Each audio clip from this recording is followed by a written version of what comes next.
Mix by DJ Asharam उपरटोला।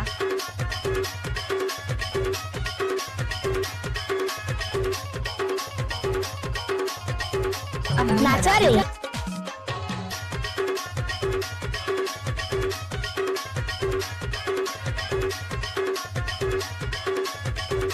आप सुन रहे हैं आशाराम का मिक्स गाना। किसी भी गाना को मिक्स करता है आशाराम भिड़े।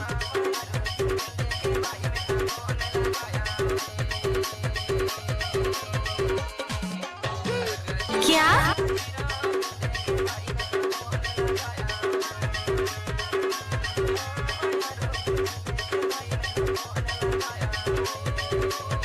ओए होए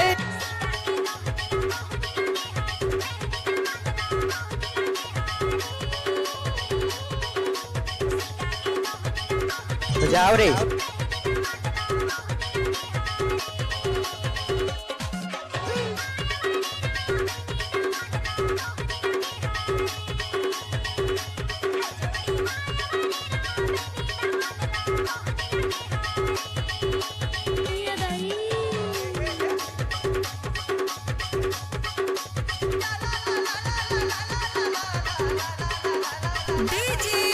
आशाराम उपरटोला वाले का मिक्स किया गाना।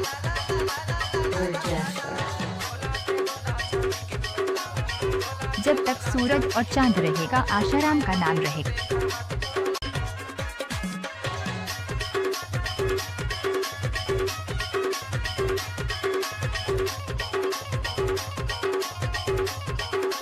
दादा रे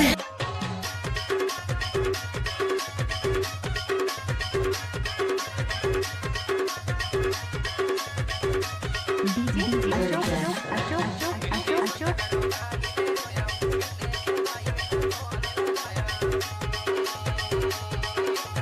डीजे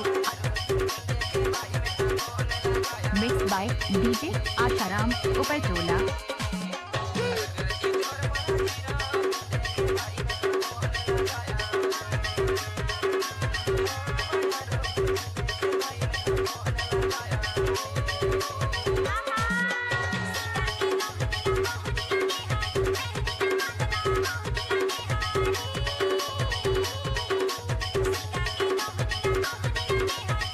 जब तक सूरज चांद रहेगा आशाराम का नाम है।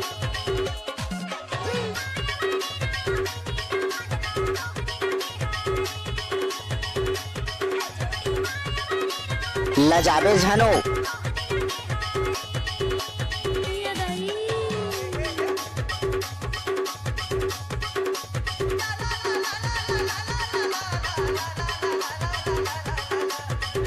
मिक्स बाय डीजे आशाराम भिड़े एक्सक्लूसिव।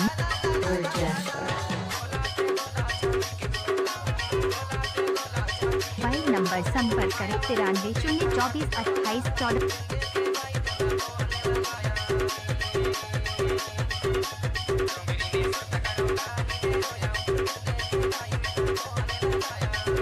आप सुन रहे हैं आशाराम का मिक्स किया गाना।